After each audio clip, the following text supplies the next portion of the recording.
all students are special. The students at Case are particularly special. They're extremely talented, highly driven and curious, and it's a great opportunity to be with them in the classroom because of the fact that they are engaged and interested in learning.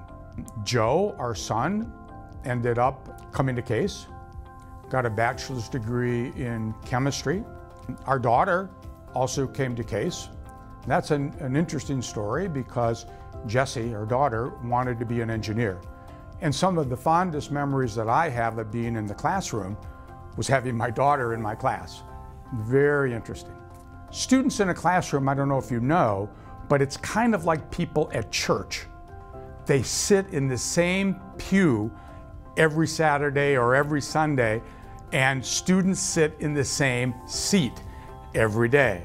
So you do get to know who they are and where they sit.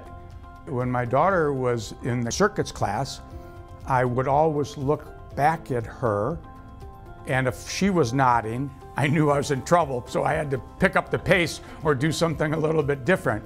But it was a very special time having Jessie in a number of my classes and her friends. So I've been here since actually July of 1979. Tom Kicker at that time was chair of the mechanical engineering department. When I first came here in 1979, Tom kind of took me under his wing, and because I was a mechanical engineer, even though I was in the systems engineering department, Tom offered an opportunity to be a sort of secondary faculty member in mechanical engineering.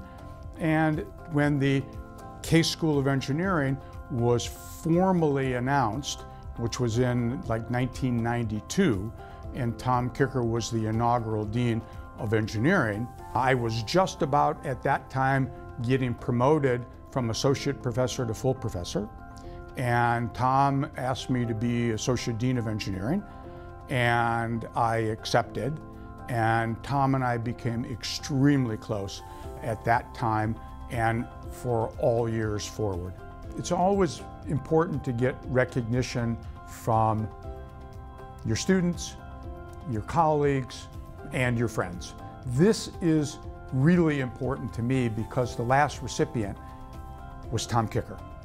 And as I've said, although Tom and I over the last number of years probably haven't seen each other as often as we could have or should have maybe, we did talk quite often, and we were working on a couple of ideas together actually for the university. And so it's particularly special for me to be the person that received the Silver Bowl right after Tom Kicker.